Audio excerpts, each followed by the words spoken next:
Hi, Christian. This is Chris Meyer from Chris Meyer Law Firm. Thank you for coming onto my podcast today. I really do appreciate it. And you're from a company called annuity.org, and we're here to talk about financial abuse. Can you tell me a little about yourself and what this is? Yeah, definitely. And thanks for having me. So as you said, my name is Christian Simmons. I'm with annuity.org. I've been with the company as a financial writer for about 2.5 years now, and we focus on various important personal finance topics. And yeah, we recently published a guide on financial abuse, which is obviously a really serious topic. And it's an interesting one because financial abuse it's a pretty broad term, and it's also a subject that maybe is lesser known or lesser covered, but it really is very prevalent. We actually, in our piece, we included a stat from the Pennsylvania Coalition of Domestic Violence that financial abuse occurs in 98% of abusive relationships. So it is a very big deal. And it basically, from what we found in our research, it falls into 3 broad categories, and that's stealing money from someone, denying someone money, or using money to exert power and control over someone, whether that be a senior relative or a spousal partner. Okay. So it's about power and control. Is that what it is? That's how you kind of control, I guess, if you put them on an allowance or take their money or not let them know about the family income. Is it all about? So you said it's about power and control over the victim, or how does this work?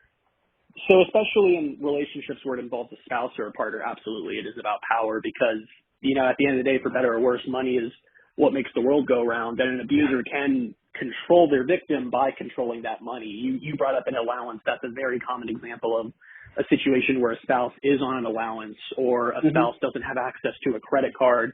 There are even situations where the abuser may prevent or strongly discourage the spouse from working or be able to have any sort of financial independence. And by taking that financial control away from someone, it sort of leaves them at the mercy of this other person. And there are a lot of situations where that's why even in a serious domestic violence situation, someone may feel like they can't leave because they don't have financial independence, because they have no means of financially supporting themselves. Like because they're making them ask for money or preventing them from getting or keeping a job. I mean, it's very psychological, right?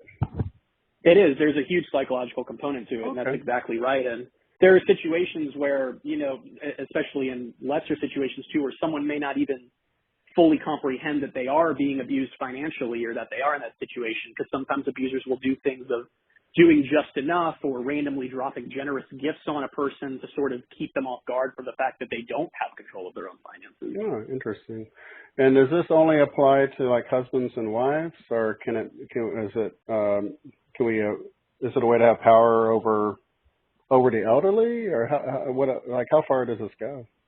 Yeah, so the 2 main categories are spousal relationships, or even if they're not married, just partner relationships. And the other big one is seniors. There is a lot of financial abuse that affects seniors, and that falls into 3 different categories, really. The first one is probably the one that gets the most media play or you hear the most about, and that's things like online scams, unsolicited phone calls, someone pretending to, be a relative of a senior or some nefarious investments and get money from them that way. And the other 2 common causes are caretakers. There are situations where caretakers of someone who either has dementia or is disabled might withhold that care or withhold basic needs if they don't get access to money.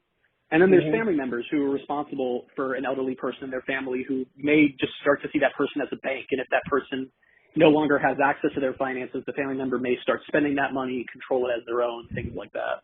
Okay. Now, let's see here. Can you talk to me about what would be some of the warning signs I would want to look out for?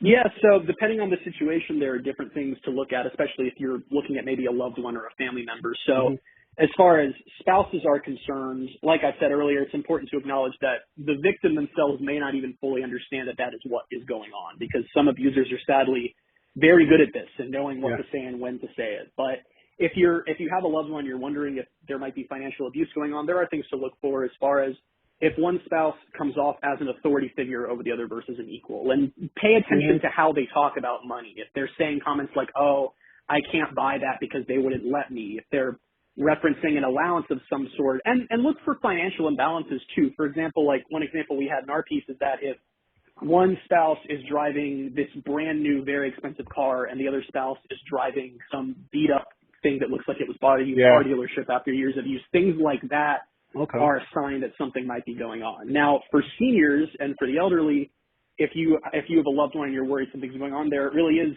keeping an eye on their bank account. Are there withdrawals that you can't explain? Have there been big drops in the amount of that value? Is there money going somewhere and you're not sure who that person is that money's going to or why? Those are things to kind of keep an eye on and look out for. Okay. No, I do. I'm here in the Houston area, and we're, big international city. We have folks from all over the world here, and no, I do see financial abuse sometimes. Well, I'm a domestic violence lawyer, so I see more than just the financial abuse. But especially if you bring somebody over here from overseas, you take their papers. You don't really.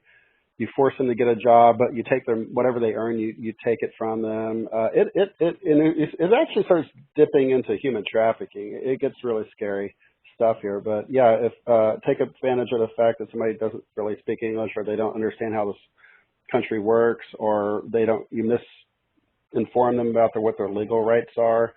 So you can, tell them, well, in this country, if you do this, then I can kick you out on the street. Like they just don't know. So it's no, I see that, and financial abuse is definitely part of the equation. But okay, so let's see here. Is there any when it comes to warning signs of financial abuse? We talked a little bit about the elderly, but can you talk to me about like the warning signs in marriages? Or is it the same, or where are the differences, or what should I just look out for? Yeah, absolutely. So it is different in a marriage. It may be less looking at things like their bank accounts or things like that, and it is more just the relationship between spouses and things like that. If it looks like there's a power dynamic at play, if it looks like, and it can even just be in little comments that your family member is making of things like, are they acting like that they don't have control over what they do? Are they acting like that they don't have a say and how money is spent? Are they acting like they don't have money on their own, that they can only get money through an allowance or from their spouse? It's really just looking for signs of a lack of independence, really, because that is what this all comes down to, is independence and financial independence. And if it seems clear they don't have that, if it seems clear they don't have the authority to spend money on their own or to even carry money, if it seems like they aren't comfortable having a job and that is due to their spouse, it's little things like that can kind of add up, and then you can see that maybe something's going on. Now, if I see an elderly person being taken advantage of, here in Texas, I can report undue influence. Well, undue influence, that's when you take advantage of an elderly person. But you can report that to Adult Protective Services, in Texas. And I'm quite honestly, I can't vouch for what they will or will not do once you report it. But or if they'll actually investigate, I don't know. But because the ball's in their court at that point. But when it comes to marriages, if both spouses have capacity, it's not like, but you notice the warning signs. I mean, it's not like you can report it to anybody, right? I mean, do you just do you have if you just have to have a talk with that person, or how do you? It's hard to. It's kind of a sticky thing to approach, right? Yeah, I mean, and it definitely depends on the severity of the situation too, because if this is a financial abuse situation where there's also physical abuse, then that's a very different situation. But as far as ones where we're looking at specifically financial abuse, it does depend on how serious it is. I mean, like I said, it can take on a lot of forms. It can be as major as a spouse is on an allowance and completely has no control over their finances, to something like a partner who is forging a spouse's name to take out money and things like that. So it really does depend, and depending on the situation. One thing that we spoke to a licensed mental health counselor for our piece who had worked with people who have been in these situations, and one thing she noted is that some people are very eager to get out of these situations as fast as possible, and it can be important to make sure that you're not sacrificing future access to money that is yours to get out through divorce or leaving them or something like that. So that's something to keep in mind too in these situations. No, I do know. Yeah, I see that. Sometimes I'm also a divorce lawyer here, and I can't tell you how many times I've heard somebody say, "I just want this to be over." It's like, well, we can settle it in 5 minutes if you want, but you're not going to get a you're basically giving them a disproportionate share, and then suddenly they're like, nope, that's not going to happen. So then they're just forced to go forward with the lawyers, which, nobody, I understand nobody wants to pay lawyers. I empathize with that. But, okay, so, all right, so if there's a loved one in my life, like my sister, or my mom, elderly, what can I do to tell if maybe this loved one is being financially abused? So we first covered the elderly, we covered marriages, but now I'm talking about like someone with my family that like a loved one. How can I tell that? As far as if they're being financially abused by a spouse or or someone within your family? Well, sometimes our elderly, sometimes they're widows or widowers. So maybe, they're old, they're lonely. When there's loneliness, then maybe not seen, they become like more room for depression, and then it's easier for abusers to move in on that and try to take advantage of them. I'll give you an example. It's been a while, but I did I normally do family law, but I did an eviction where I evicted a squatter who was living with an elderly person, but the squatter was, trying to put his name on the bank accounts and all these things.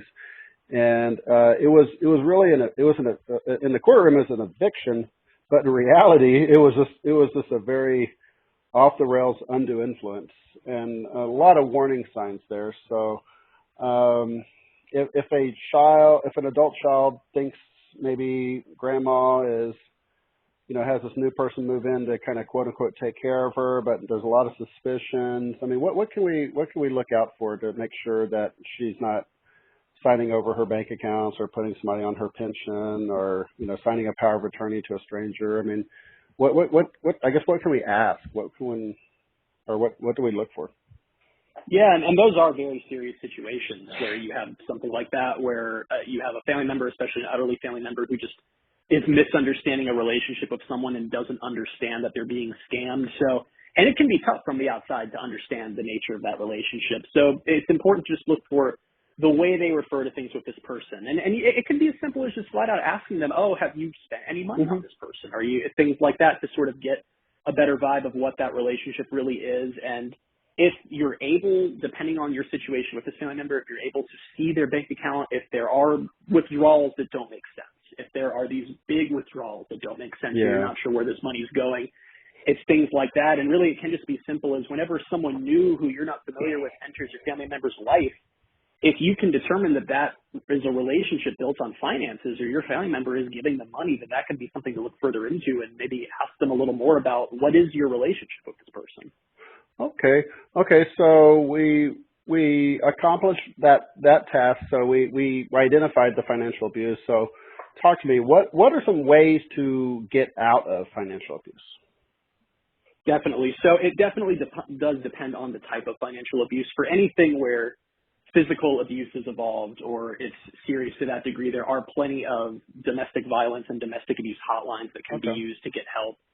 And as I said earlier, it is important to acknowledge that the victim may not fully understand that they are being abused in those situations. But financial abuse on its own can be a little tougher because it varies, and it's not always something that can be easily reported. And it may come down to convincing your family member that this is a situation they need to leave, that this is not right. And it may come as simple as something of giving them a place to stay if they want to leave. If you're able to help them out financially in the interim in any way so that they can get back on their feet and out of the situation. Because like I said, with financial abuse, there's just so many shades of it. There's not always a way to easily legally report it. Okay. Well, so an example I had was, and this kind of actually happened, but there was a elderly person who had kind of unwittingly adding this squatter, we'll just call him a squatter, to her bank accounts, to her pension. Almost got his name on the deed to the house.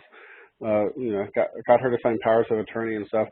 I would like to comment though that any estate planning lawyer worth half their, I mean, just with any basic level of knowledge of estate planning, they would know how to revoke the power of attorney.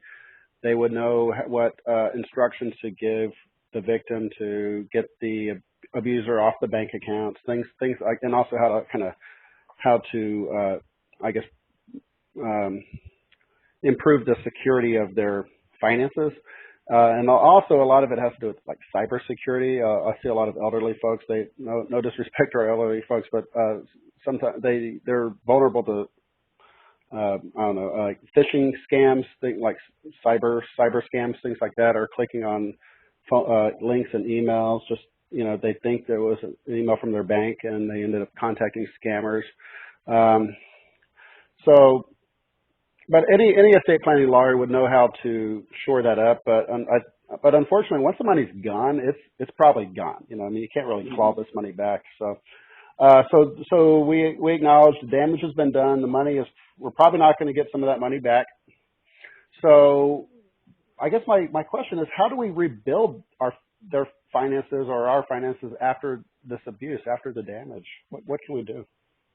Yeah, and depending on how serious the situation was or how serious the financial abuse was, it can be tough because there are a lot of situations where people are starting from scratch or have very little, and it's really about building back up that independence. And it can take major life changes. It can take having to get a job and having to start low down. There are good resources that are available. One that I wanted to shout out that we included in our piece was the Financial Planning Association, which they offer free financial advice both for low-income individuals and domestic abuse survivors. So there are resources out there that can help you in the interim, but it does often take a sort of dramatic life shift to be able to get back on your feet after that's happened. Okay, and also to all the listeners, the resource that Mr. Simmons is referring to, he sent that to me. I'm going to make that available, that link down in the article portion associated with this podcast. I encourage you to click on that and check it out, please. So a lot of great resources there. Okay, so I guess how can I report financial abuse, and how do you have any pro tips like to facilitate the process? Yeah, definitely. So like I said, depending on the type, if there is domestic violence involved in any form, then that is obviously very serious to report as well. There's the National Domestic Violence Hotline. There's several ways to go about that. There's the National Network to End Domestic Violence. If it is just financial abuse, depending on the form of it, if it is a scam, if it is something happening that is flat out illegal, then contacting law enforcement is a strategy. If it's something like you were talking about in the past, where it's a little more of like a civil scam where someone is getting involved in someone's life, and contacting a lawyer to figure out what your options are is a strong path to take as well. Most of the as a lawyer, and especially going through divorce or helping clients with their divorces, I detect financial abuse all the time. Unfortunately, it's between like husbands and wives or between partners. It's not really it's not a criminal issue. It's more like a civil issue. Just going to have to get heard by the civil courts, like family courts, lots of times. So that is one comment I want to make, is that many times just because somebody, maybe a husband, stole from the wife or was with not letting her know about or have access to family income, or preventing her from getting her keep her job, or making her ask for money, or giving her allowance, taking her money, whatever. Sadly, if it's like it's in a family, it's probably just a civil issue. But if you go to your neighbor's house and steal their money, well, that's obviously a criminal issue. So that's a little different. yeah. So so thank you for sharing the resources. So did you want to? Were there any other resources or anything you wanted to talk about from your company that to share with the listeners? And of course, I'll add that I'm going to add all of this to the article. Yeah, sure. So our website is annuity.org, and we cover basically a lot of different personal finance topics and different issues involving your finances. And we do have a lot of great resources. We have this financial abuse guide. We have many other guides as well. So if you're looking for any information in that realm, we are a decent spot to check out. So you can check out annuity.org. Okay, great. And I am checking it out, and I like the website, and I like the fact that you help people identify the financial abuse, but also once you identify it, what do you do next? And I do like the fact that sometimes when people get taken advantage of financially, a lot of them, they're just not financially literate at all, unfortunately. Right. And I see you have a lot of great resources to help people improve their financial literacy, which I think is valuable. So thank you so much. I appreciate it, Christian. Absolutely. Okay. Well, thank you. I'll go ahead and get this uploaded, and I look forward to sharing it. And thank you for being on my podcast. I really do appreciate it. Thank you, sir. Yeah, absolutely. Thanks so much.